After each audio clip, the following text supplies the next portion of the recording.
அன்பானவர்களே, இன்று காலையிலே உங்களோடு கூட சங்கீதத்தை குறித்து நான் பேச விரும்புகிறேன். வேதாகமத்தில் 66 புத்தகங்கள், அதிலே சங்கீதமும் ஒன்று.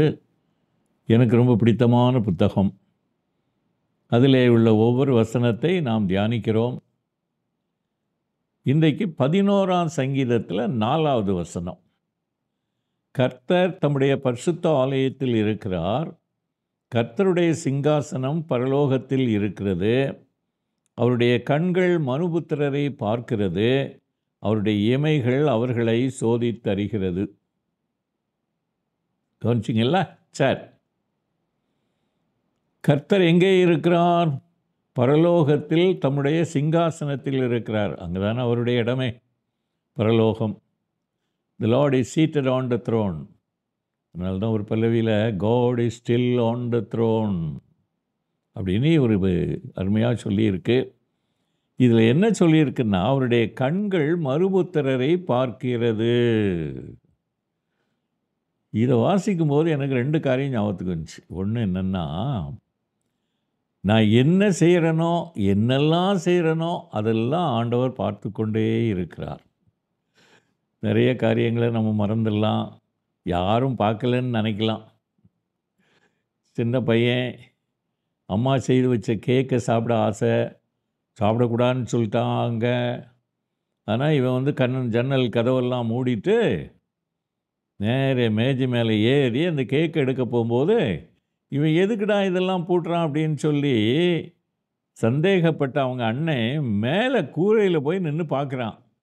இவன் அப்படியே கேக் எடுக்கும்போது டேய் அப்படின்னா. ஆமாம், மனுஷன் செய்கிற தவறை பார்க்கும்போது ஆண்டவருக்கு நம்ம செய்கிற எல்லாத்தையும் பார்க்குறார்.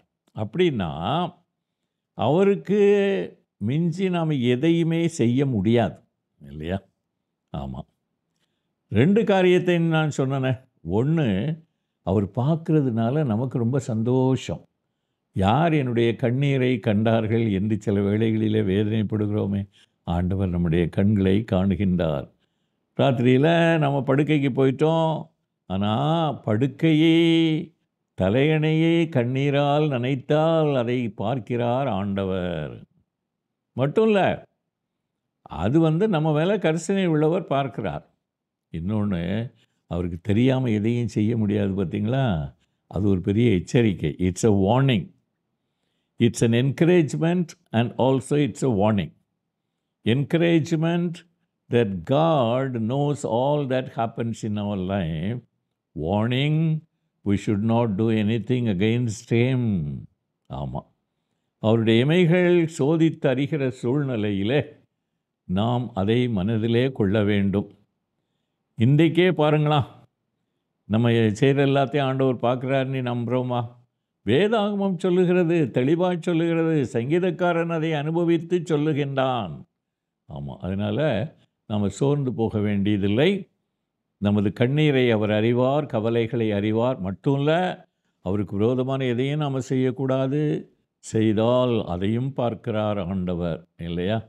அதை நாம் மனதிலே கொள்ள வேண்டும். இந்த நாளிலே அப்படியே கண்களை மூடி ஒரு சில வினாடிகள் ஜெபிப்போமா? அன்பின் ஆண்டவரே, உம்முடைய நீர் எங்களை பார்க்கிறபடியினாலே உமக்கு விருப்பமில்லாத எதையும் செய்யாமல், அதோடு கூட ஆண்டவரே, நான் எதையும் குறித்து கவலைப்படாமல் நீர் எல்லாவற்றையும் அறிகிறீர் என்று நம்பிக்கையோடு இருக்க உதவி செய்யும்.